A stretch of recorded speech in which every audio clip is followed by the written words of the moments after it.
वृंदावन विहारी लाल की जय।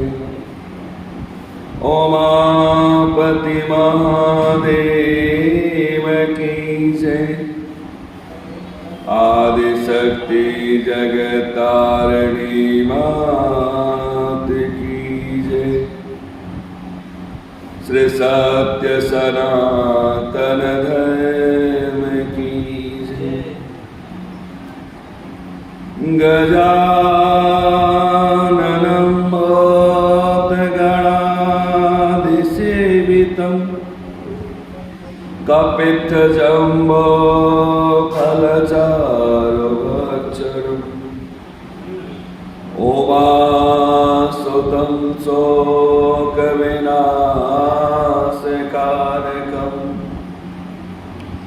नमामि विघ्नेश्वरपादपङ्कजम्। या कुन्दन्तु सारहारधवला या शुभ्रवस्त्रावृता या वीणावरदण्डमण्डितकरा या श्वेतपद्मासना या ब्रह्मा अच्युत शंकर प्रभृति विदेव सदा वंदिता सा मां पातु भगवते सरस्वती निशेषजाड्यापा।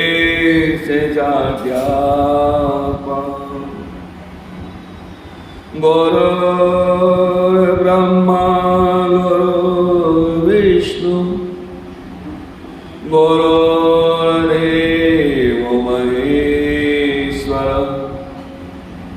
गुरुर्साक्षात् परं ब्रह्म तस्मै श्री गुरवे नमः। अखण्डमण्डलाकारं व्याप्तं येन चराचरं तत्पदं दर्शितेन तस्मै श्री गुरुवे नमः। सौराष्ट्रे सोमनाथं च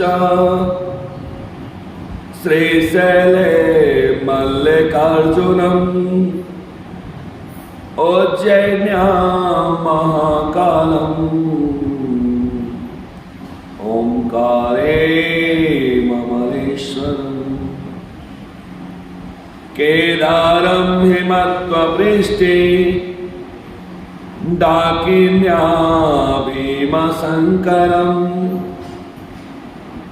वाराणस्यां विश्वेशम् त्र्यम्बकं गौतमीतटे वैद्यनाथं चिताभौमो नागेशं दारुकवने सेतुवन्दे रामेशं कुसुमेशं च शिवालये कुसुमेशं च शिवालये। प्रेम से उमापति महादेव की जय।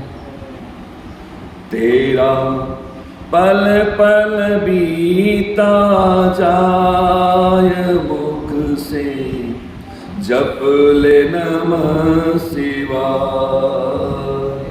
तेरा पल पल बीता जाय मुख से जप ले नमः शिवाय। मुख से जप ले नमः शिवाय। मुख से जप ले नमः शिवाय। तेरा पल पल बीता जाय मुख से जप ले नमः शिवाय। शिव शिव तुम हृदय से मन मंदिर के पर्दे खोलो।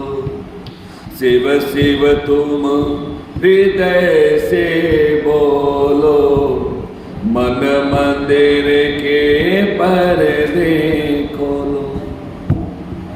तेरा अवसर खाली न जाय मुख से, जप ले नमः शिवाय।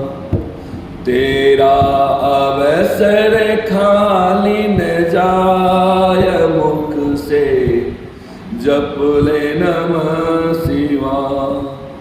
तेरा पल पल बीता जाय मुख से, जप ले नमः शिवाय।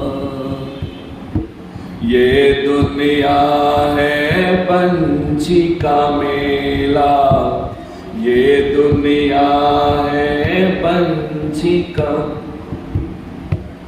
समझो उड़ जाना है अकेला, समझो उड़ जाना है।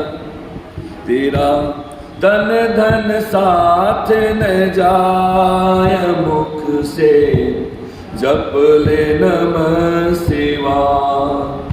तेरा तन धन साथ न जाय मुख से, जप ले नमः शिवाय। तेरा पल पल बीता जाय मुख से, जप ले नमः शिवाय। मुसाफिरी जब पूरी होगी, चलने की मजबूरी होगी। मुसाफिरी जब पूरी होगी, चलने की मजबूरी होगी। तेरा बिगड़ा प्राण रह जाय मुख से, जप ले नमः शिवाय। तेरा बिगड़ा प्राण रह जाय मुख से, जप ले नमः शिवाय। तेरा पल पल बीता जाय मुख से, जप ले नमः शिवाय। शिव पूजन में मस्त बने जा, भक्ति सुधारस पान किए जा। शिव पूजन में मस्त बने जा, भक्ति सुधारस पान किए जा। ध्यान विश्वनाथ के पाय मुख से, जप ले नमः शिवाय। ध्यान विश्वनाथ के पाय मुख से, जप ले नमः शिवाय। तेरा पल पल बीता जाय मुख से, जप ले नमः शिवाय। तेरा पल पल बीता जाय मुख से, जप ले नमः शिवाय। तेरा पल पल बीता जाय मुख से, जप ले नमः शिवाय। प्रेम से बोले मापति महादेव की जय। आज बड़े ही सौभाग्य से एक बार फिर भगवान शिव की असीम अनुकंपा से पवित्र अधिक मास श्रावण के अंतर्गत शिव पुराण की कथा लेकर के हम आपके बीच आए हुए हैं। शिव पुराण की कथा वास्तव में 7 संहिताओं में विभक्त है। उसमें से जो पहली संहिता है विधेश्वर संहिता, उस विधेश्वर संहिता में साध्य और साधक के विषय में बताया गया है। शिवलिंग का क्या महत्व है और किस प्रकार से शिवलिंग की पूजा करके ही जीव अपने परम तत्व को प्राप्त कर सकता है। इसके साथ साथ ओंकार का महत्व, भस्म और रुद्राक्ष के महत्व को संक्षेप में समझाया गया है। वह है विधेश्वर संहिता। विधेश्वर संहिता के अंतर्गत शरीर को साधन माना गया है और भगवान शिव को साध्य माना गया है। इसमें हम लोगों ने बहुत सारी कथाएं सुनी हैं। दूसरी संहिता प्रारंभ होती है जिसको कहते हैं रुद्र संहिता, और रुद्र संहिता में सृष्टि खंड, पहला खंड 5 खंडों में बांटा गया है। सृष्टि खंड में संसार की उत्पत्ति किस प्रकार से हुई उसके विषय में ब्रह्मा जी नारद जी को बताते हैं। वास्तव में अगर ध्यान से हम देखें तो शिव पुराण के मुख्य श्रोता है 3। एक कालिंदी और गंगा जी के संगम पे सूत जी महाराज ने ऋषियों को कथा सुनाई है। पहले श्रोता वक्ता वो है, सूत जी वक्ता है, ऋषि लोग हैं वो श्रोता है। दूसरे नंदीश्वर ने शनक आदि ऋषियों को कथा सुनाई है, उसमें नंदीश्वर वक्ता है और शनक आदि ऋषि जो है वह श्रोता है। और तीसरी कथा चल रही है ब्रह्मा जी और नारद जी के बीच में। तो अगर मुख्य श्रोता और वक्ता पर हम विचार करें तो ब्रह्मा जी है वक्ता और नारद जी है श्रोता। ये है शिव पुराण का संपूर्ण रहस्य। रुद्र संहिता के दूसरे खंड सती खंड में किस प्रकार से ब्रह्मा जी के मन में मोह होता है अपने सुता के दर्शन पर, और किस प्रकार से भगवान शिव उनकी भर्त्सना करते हैं। होना तो यह चाहिए कि जब भगवान शिव ने भर्त्सना की तो ब्रह्मा जी को अपने कर्म पे पश्चाताप होना चाहिए। लेकिन ब्रह्मा जी सोचने लगते हैं कि अगर शिव जी का विवाह करवा दिया जाए तो वह भी मोह के बंधन में बन जाए। और इस प्रकार से भगवान शिव का प्रथम विवाह माता सती के साथ होता है।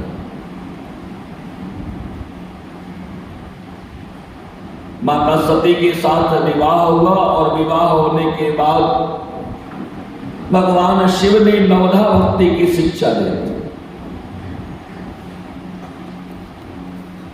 नवधा भक्ति के विषय में विशेष रूप से भगवान शिव ने माता सती को बताया और अंत में यह भी कहा कि अगर किसी भी जीव के अंदर यह नवधा भक्ति प्राप्त हो जाए तो वह परम ब्रह्म का स्वरूप हो जाए। और ऐसे जीव को मैं स्वयं प्रणाम करता हूं। उसी समय भगवान श्री राम आए हैं और भगवान श्री राम को देख करके शिव जी ने प्रणाम किया है। वहां से मोह प्रारंभ होता है। ये मैं आपको संक्षेप में थोड़ा सा समझा दे रहा हूं क्योंकि हमारा जो अभी विषय है हम पार्वती खंड से कथा का प्रारंभ करेंगे विस्तार से।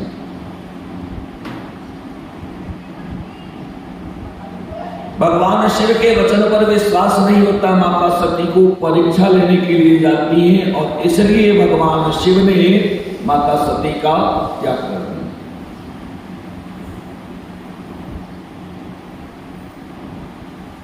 परिणाम स्वरूप माता सती अपने शरीर का त्याग करती है। महाराज दक्ष का यज्ञ विध्वंस होता है तो जब माता सती ने अपने शरीर का त्याग किया, बाद में देवताओं की प्रार्थना पर भगवान शिव प्रकट होते हैं और प्रकट होकर के दक्ष जी के यज्ञ को पूर्ण करवाते हैं। यहां पे आपका सतीखंड पूर्ण हो जाएगा। अब यहां से पार्वती खंड प्रारंभ हो। यद्यपि नारद जी सारी कथाओं को जानते हैं, उन्हें शिव जी की कथा सुनने की विशेष आवश्यकता नहीं है, क्योंकि वो जानते हैं। फिर भी संसार के कल्याण के लिए और हम जैसे अज्ञानियों को ज्ञान देने के लिए ब्रह्मा जी से पूछते हैं नारद जी, हे पिताश्री, अब मैं यह जानना चाहता हूं कि जब माता सती ने अपने शरीर का त्याग किया तो भगवान शिव के साथ उनका वियोग हो जाता है, फिर पुनः शरीर धारण किया तो किस प्रकार से धारण किया? क्योंकि एक बार अगर किसी ने को मान लीजिए किसी से कोई गलती हो जाए तो दोबारा तो कोई उसी गलती को नहीं दोहराता है। एक बार भगवान शिव ने विवाह किया और विवाह करने के बाद उनका वियोग हो गया, तो फिर दूसरी बार विवाह करने का क्या मतलब? वो बात समझ में नहीं आ रही। अगर उचित समझे तो आप बताएं। और दूसरी बार उन्होंने गृहस्थ धर्म को अगर स्वीकार किया तो किस प्रकार से स्वीकार? ब्रह्मा जी ने कथा का प्रारंभ किया। कहते हैं कि वास्तव में देवी सती ने जब शरीर का त्याग किया तो बाद में राजा हिमालय के पुत्री के रूप में प्रकट हुई और उनका नाम पार्वती।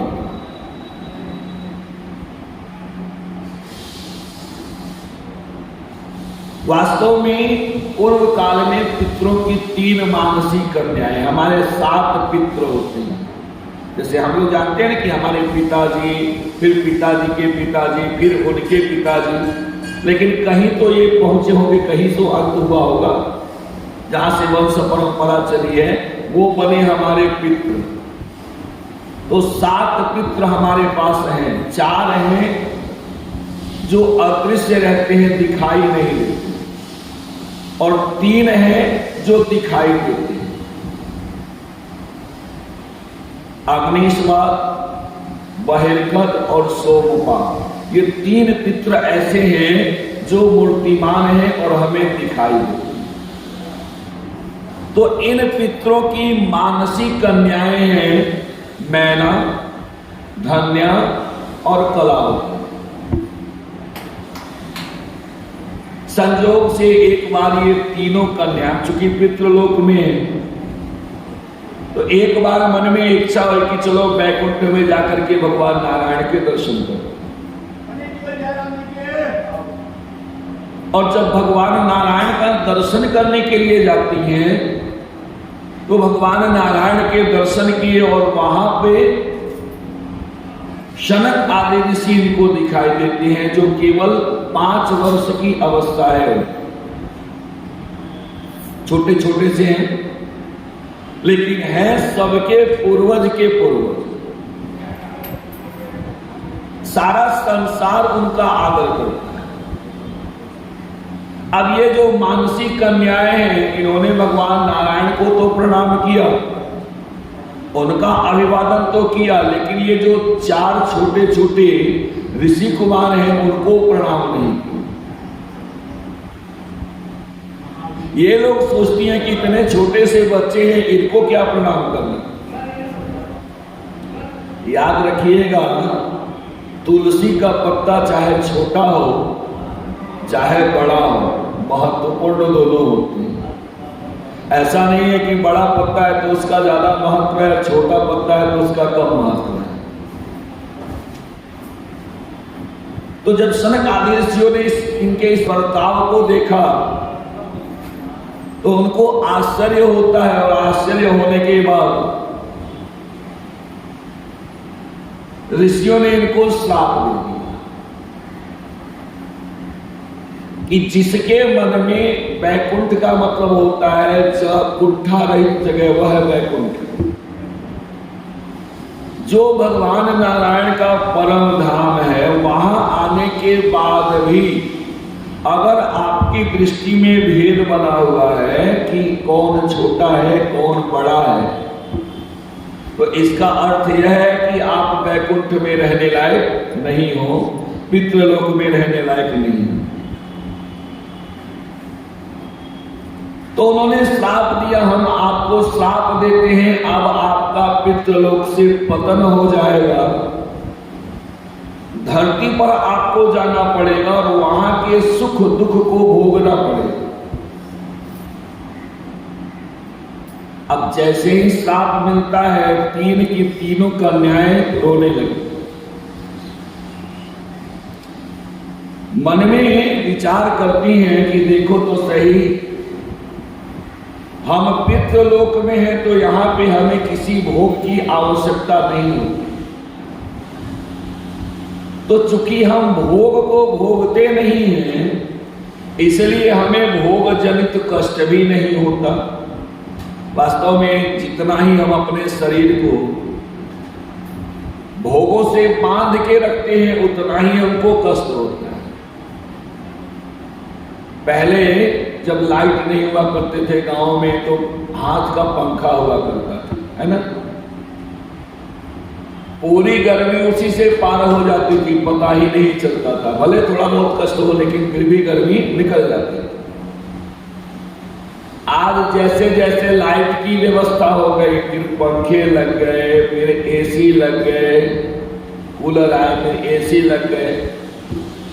अब हमने अपने शरीर को इतना कमजोर कर लिया है कि भगवान न करे अगर किसी वजह से लाइट थोड़ी देर के लिए चली जाए तो हमारा जीना दूभर हो जाता है। तो हमने अपने मन को पंखे से, एसी से बांध के रखा होता है। अब एक मिनट के लिए पंखा बंद हो जाए तो बेचैनी होने लगती है। भाव क्या है? जब आप अपने जीवन में भोगों से आसक्त होंगे तो भोग जनित कष्ट भी आपको सहन करने पड़े। पहले तीर्थ यात्रा करने के लिए वो पैदल कई कोस चले जाते थे। आज भी वैद्यनाथ धाम जाते हैं लोग कांवड़ यात्रा लेकर के, 108 किलोमीटर पैदल चले जाते हैं। जिसकी आस्था है, जिसका ताकत है, भगवान बुला लेते हैं, चले। और आश्चर्य आपको होगा, छोटे छोटे बच्चे भी चले जाते। लेकिन अगर 2 किलोमीटर यहां से कहा जाए साइन स्टेशन जाना है, तो सारा कर्म हमारा सामने हो जाएगा। तो मेरे भाई नहीं जा पाएंगे। बस के लिए हम आधा घंटा प्रतीक्षा कर सकते हैं, लेकिन 15 मिनट चल के हम साइन स्टेशन पे नहीं जा सकते। क्या है? तो हमने अपने शरीर को भोगों से इस प्रकार से जोड़ लिया है, तो जैसे जैसे भोगों से आसक्त होते चले गए, वैसे वैसे हमको कष्ट भी होता है। तो तीन की तीनों कन्याएं जो है वो रोने लगी कि महाराज, अगर हम संसार में जाएंगे, वहां के भोग को भोगेंगे तो हमें कष्ट होगा। यहां पितृलोक में है, जो भी हमें कव्य मिलता है उसके सुगंध को ग्रहण करती हैं, तो बाकी कोई कष्ट नहीं होता। और पितृलोक से अगर धरती पे चले गए तो वहां पे अनेकों कष्ट उठाने पड़ेंगे। फिर आवागमन का चक्कर शुरू हो जाएगा, क्योंकि कुछ कर्म हम करते हैं पुण्य को प्राप्त करने के लिए, कुछ कर्म उसे अनजाने में हो जाता है पाप कर्म। तो पाप पुण्य के चक्कर में हम ऐसे उलझ जाते हैं कि हमारा आवागमन चालू हो जाता है, वो कभी खत्म नहीं होता। कभी पुण्य शेष रहा तो फिर धरती पे आना है, कभी पाप अधिक हो गया तो फिर धरती पे आना है। अब ये पुण्य पाप हमारे जीवन से जब तक खत्म नहीं होगा, हमारा मनुष्य आगे बढ़ता ही नहीं। कभी हमें लगता है कि पुण्य करेंगे तो हमें ये चीजें मिल जाएंगी, पाप करेंगे तो हमें ये कष्ट होगा।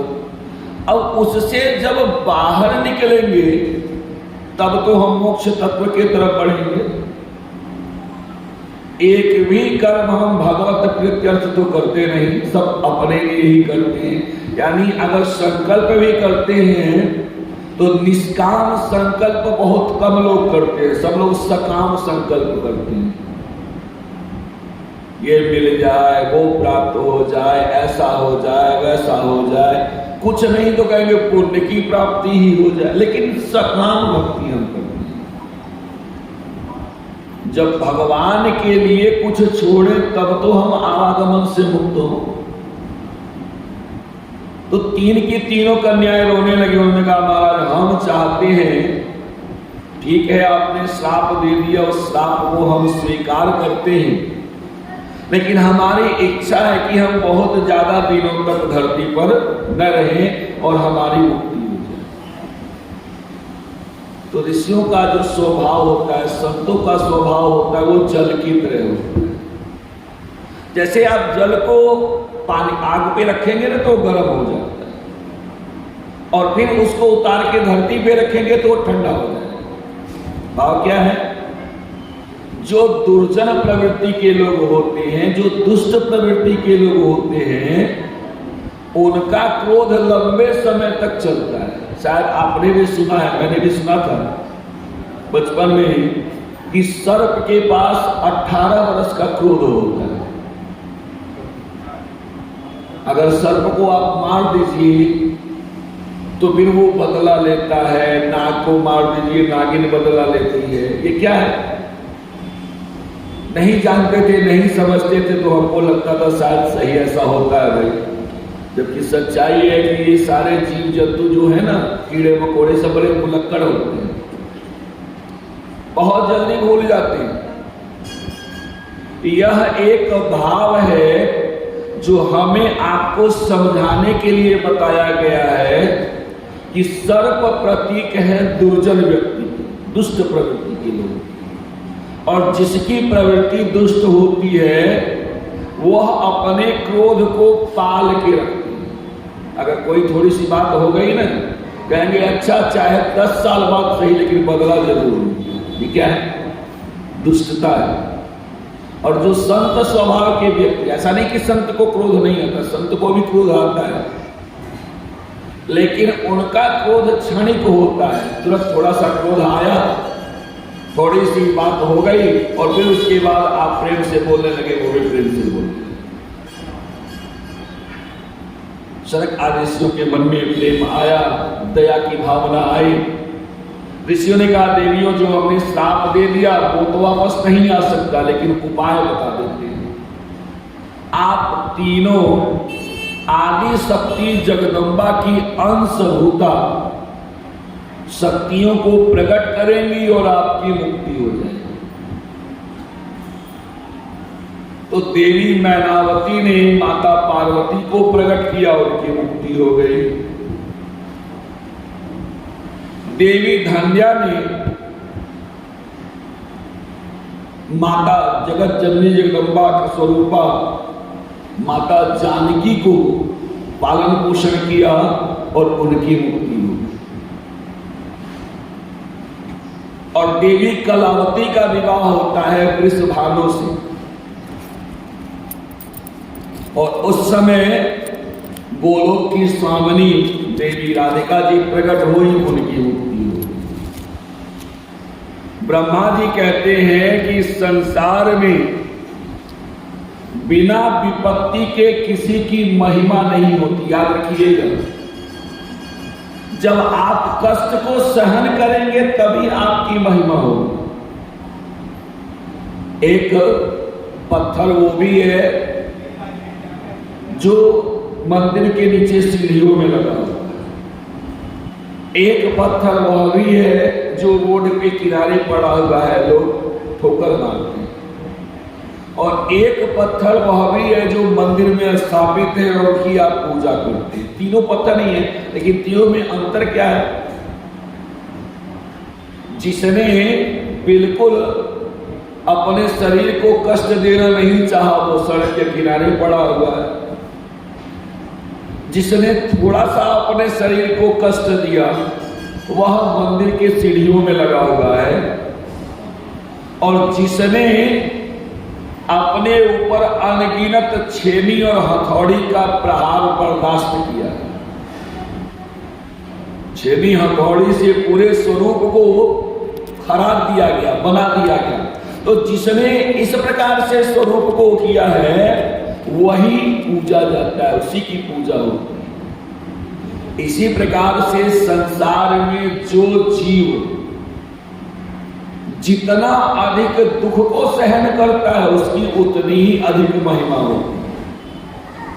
सुख तो आपके जीवन में बोनस मिला हुआ है, वो मिल जाए तो ठीक, नहीं मिला कोई बात नहीं, लेकिन जितना ही आप दुख को सहन करते हैं उतना ही आपकी महिमा आगे बढ़ती है, उतना ही आपका वर्चस्व आगे बढ़ता है। आपको पता चलता है कि वास्तव में हमारी एबिलिटी है क्या। सुख को तो सभी चाहते हैं, संसार में कौन ऐसा है जिसको सुख नहीं चाहिए, तो फिर उसमें आपकी योग्यता कहाँ रही? योग्यता तो तब है जब दुख के समय में भी आप धीरज को धारण करके रखते हैं। तो ब्रह्मा जी कहते हैं कि बिना विपत्ति के किसी की महिमा नहीं। तो पितरों की जो 3 मानसिक कन्याएं थी उसमें से बड़ी पुत्री मैनावती का विवाह राजा हिमांचल के साथ हो जाता है। बड़े विधि विधान के साथ देवताओं ने विवाह करवाया। विवाह के काफी समय तक इनको किसी संतान की प्राप्ति नहीं, काफी समय हो गया। देवता सोचने लगे कि संसार में बहुत सारे ऐसे असुर हुए हैं जो शिव जी के औरस पुत्र के द्वारा ही मारे जाएंगे, और शिव जी का जब विवाह ही नहीं होगा तो औरस पुत्र कहां से होगा। तो विवाह के लिए कन्या तो चाहिए ना।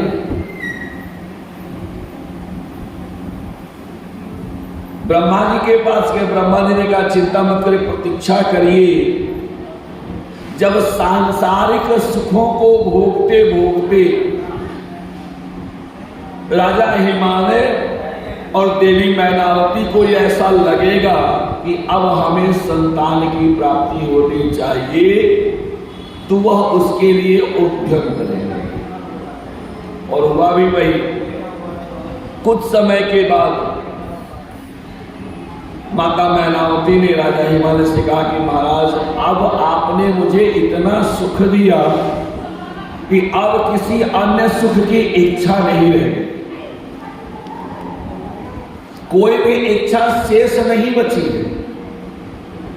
तो हम चाहते हैं कि कम से कम हमारे जीवन में संतान आवे, क्योंकि विवाह का जो मुख्य उद्देश्य होता है वह होता है संतान की प्राप्ति। तो बड़ी कृपा होगी, कुछ आप रास्ता बताएं। राजा हिमाचल कहते हैं कि देवी देखिए ऐसा है, अगर वास्तव में आपको संतान की इच्छा है तो आपको माता आदि शक्ति जगदम्बा की आराधना करनी पड़ेगी, क्योंकि उन्हीं में सामर्थ्य है कि वह आपको उन तक संतान की प्राप्ति करवा सकते हैं। और आप अकेले आराधना मत करो, मैं भी आपके साथ चलता हूं। तो राजा हिमालय और माता मैनावती दोनों मिलकर के बड़े प्रेम से माता आदि शक्ति जगदम्बा की आराधना करते हैं। महामायां जगद्धात्री चंडिका लोकधारिणीं प्रणमामि महादेवीं सर्वकामार्थदायिनीं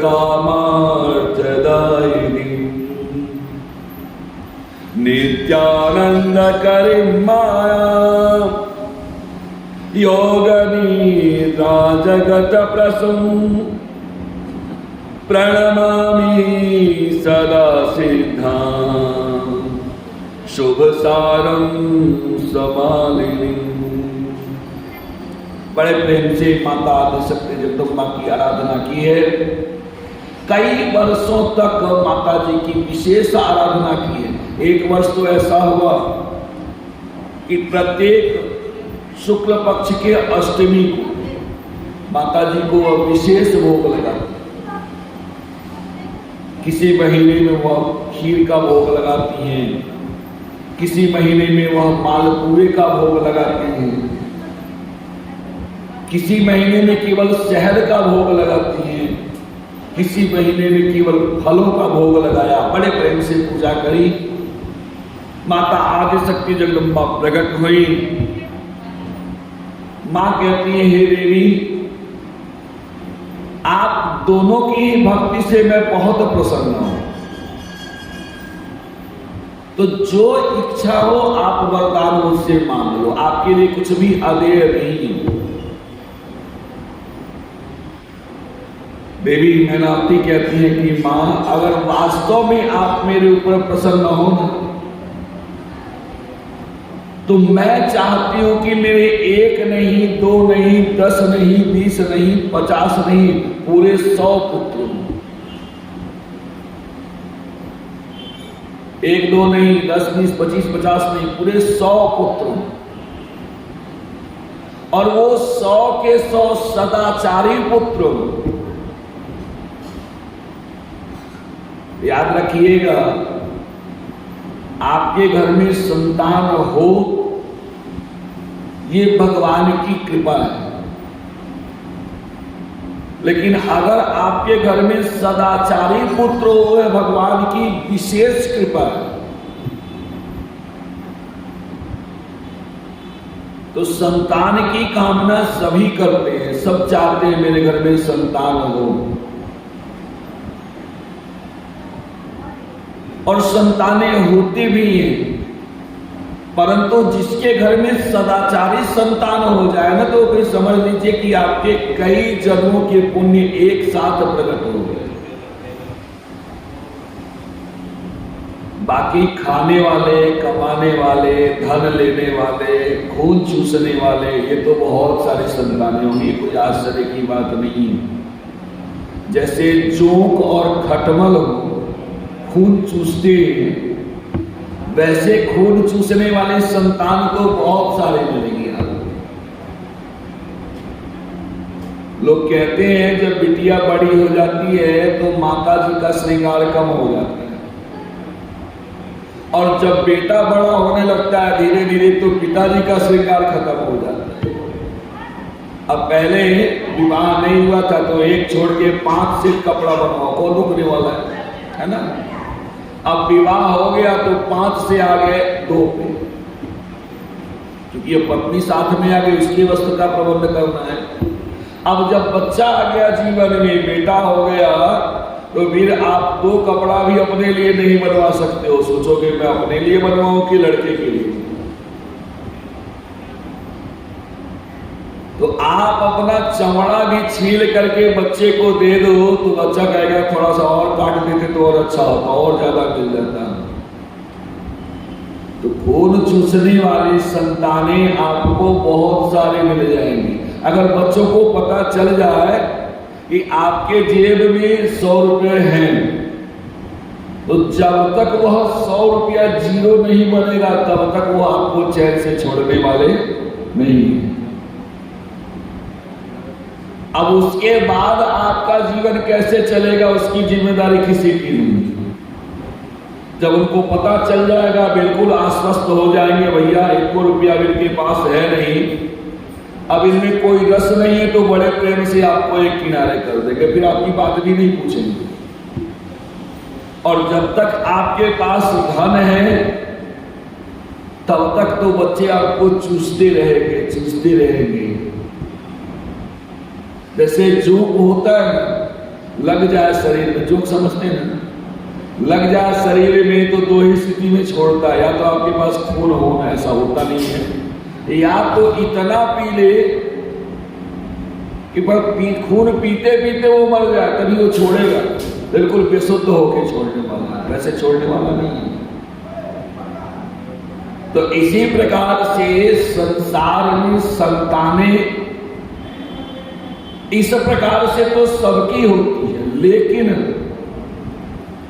अगर एक सदाचारी संतान की प्राप्ति आपको हो जाए तो समझ लीजिए भगवान की विशेष कृपा। माता मैनावती कहती है कि मुझे एक नहीं 100 संतानें चाहिए और वो सारी की सारी सदाचारी होनी चाहिए। मां ने कहा ठीक है, आपको संतान की प्राप्ति होगी, पुत्र की प्राप्ति होगी, संतुष्ट हो। कुछ देर के बाद मन में विचार करने के बाद माता मैनावती कहती कि मां, वास्तव में आपने पुत्र होने का वरदान तो दिया, लेकिन मुझे लगता है कि मेरे जीवन में कम से कम एक पुत्री भी अवश्य होनी चाहिए, क्योंकि संसार में 4 दान सबसे महत्वपूर्ण दान होते हैं। कौन कौन सा?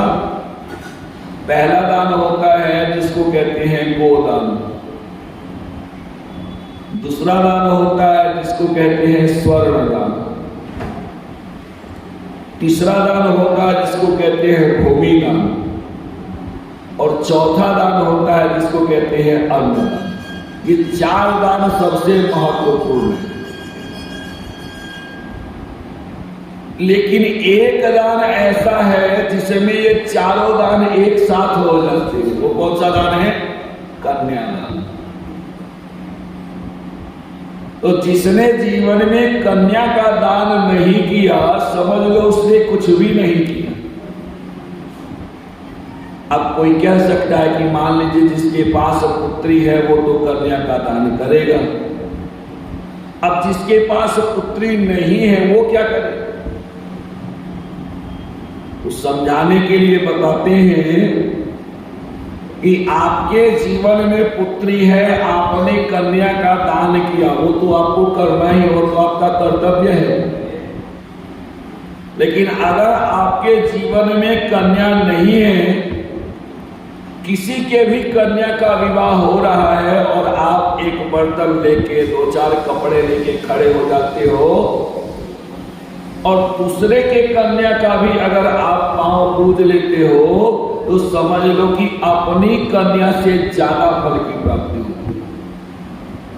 आपके पास कन्या है, उसका दान तो आपको करना ही है, क्योंकि उसके सिवा आपके पास कोई ऑप्शन नहीं है।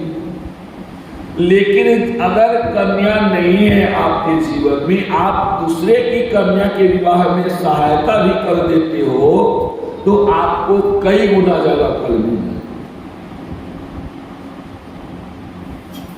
तो माता मैनावती कहती है कि मां, मेरी बड़ी इच्छा है कि अगर आप स्वयं पुत्री के रूप में मेरे जीवन में आ जाओ तो मेरा जीवन धन्य हो जाए।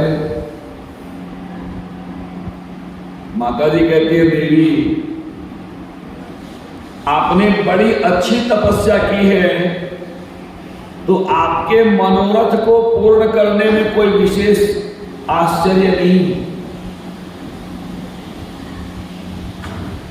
लेकिन जीव का स्वभाव है जब तक कोई वस्तु उसको मिलती नहीं तब तक वह उसके पीछे भागते रहता है, और जैसे ही उसकी प्राप्ति हो जाती है फिर वो भूल जाता है, उसके प्रति उसके मन में अनादर का भाव हो जाता है। पूर्व काल में भी किसी ने मेरे लिए तपस्या की थी और उनको भी मैंने यही बात कही थी। पहले तो बड़े प्रेम से उन्होंने कहा कि पुत्री के रूप में आ जाओ, पुत्री के रूप में आ जाओ, और जब पुत्री के रूप में प्राप्त कर लिया तो फिर उसके बाद उनके मन में अनादर का भाव आ गया। जैसे मान लीजिए किसी के जीवन में कोई संतान नहीं तो सोचते हैं कि एक पुत्र या पुत्री कुछ भी हो जाता ना तो मेरा जीवन धन्य हो जाता। कुछ भी नहीं, अच्छा, भगवान की कृपा होती है और उसके बाद जीवन में एक संतान आ गई, मान लीजिए पुत्री आ गई। तो पुत्री के जन्म पे बड़े प्रसन्न होंगे, खूब सोहर गाएंगे, खूब गीत गाएंगे। फिर धीरे धीरे धीरे धीरे उस संतान के प्रति उदासीन होने लगे। अब क्या है, अब मन में क्या इच्छा हो गई, अब पुत्र होना चाहिए। अब पुत्र के लिए भगवान से प्रार्थना करेंगे, जहां जाएंगे, जिस मंदिर में जाएंगे, पहले झोली फैला देंगे, हे भगवान एक पुत्र हो जाए तो बड़ा अच्छा हो। अच्छा, भगवान ने कृपा करी और आपके घर में पुत्र भी हो गया, आप क्या करोगे? तो 10-5 साल चले, उसके बाद किसी बात पे आपस में बहस होने लगी, तो पुत्र के सर पे ही हाथ रख के कसम खाने लगे। सबसे आसान तरीका है पुत्र और पति के सर पे हाथ रख के कसम खाना, यदि सबसे आसान नहीं है। तो जब तक आपके जीवन में कोई चीज नहीं मिलती तब तक उसका बड़ा महत्व रहता है, और मिल गया तो उसके प्रति उदासीन भाव हो गया आपके मन में। तो महाराज याद रखिए देवी, चाहे मैं कुछ भी करूं, मैं आपके जीवन में पुत्री के रूप में आऊंगी, लेकिन मैं कुछ भी करूं आपको रोकना नहीं है। अगर आप रोकेंगे तो फिर मेरा अनादर हो जाएगा। माता मैनावती कहती है कि मां आप आओ तो जीवन में एक बार आप जीवन में आ जाओ, आप कुछ भी करोगे मैं रुकूंगी नहीं। माता आदिशक्ति जगदम्बा ने वरदान दिया, अंतर ध्यान हो गई। समय के अनुसार राजा हिमालय ने 1 नहीं, 2 नहीं, 10 नहीं, 20 नहीं, 50 नहीं, पूरे 100 पुत्र प्राप्त किए।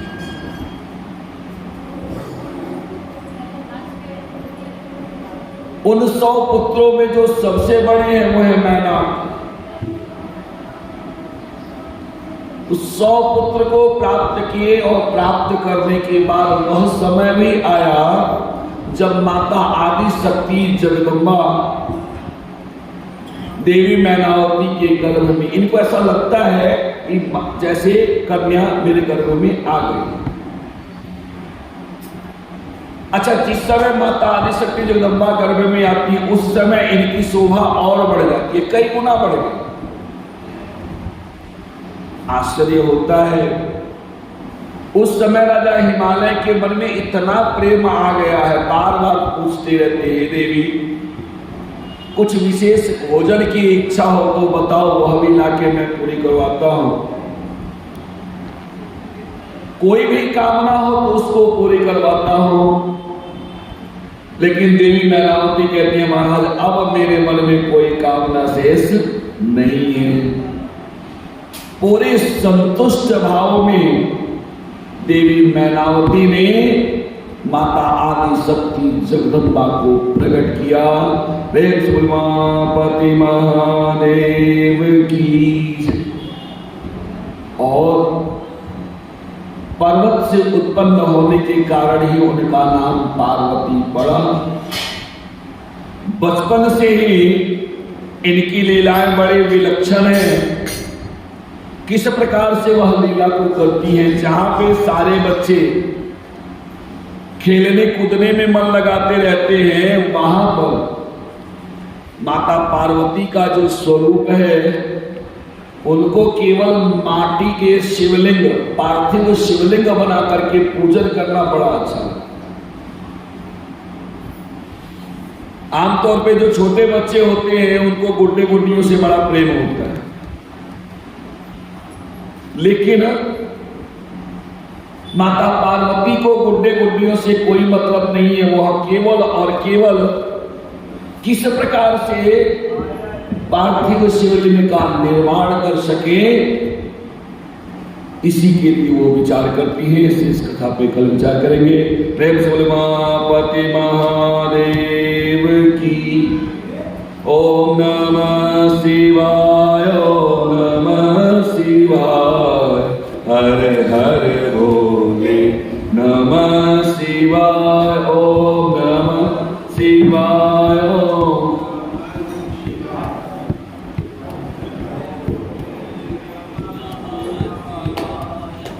जटाधरा शिव जटाधरा, हर हर भोले नमः शिवाय। जटाधरा शिव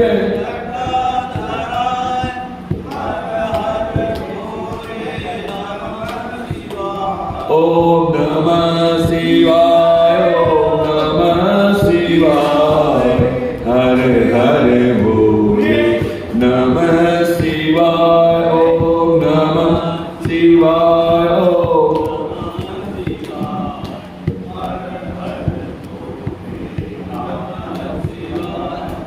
सोमेश्वरा शिव सोमेश्वरा, हर हर भोले नमः शिवाय। सोमेश्वरा शिव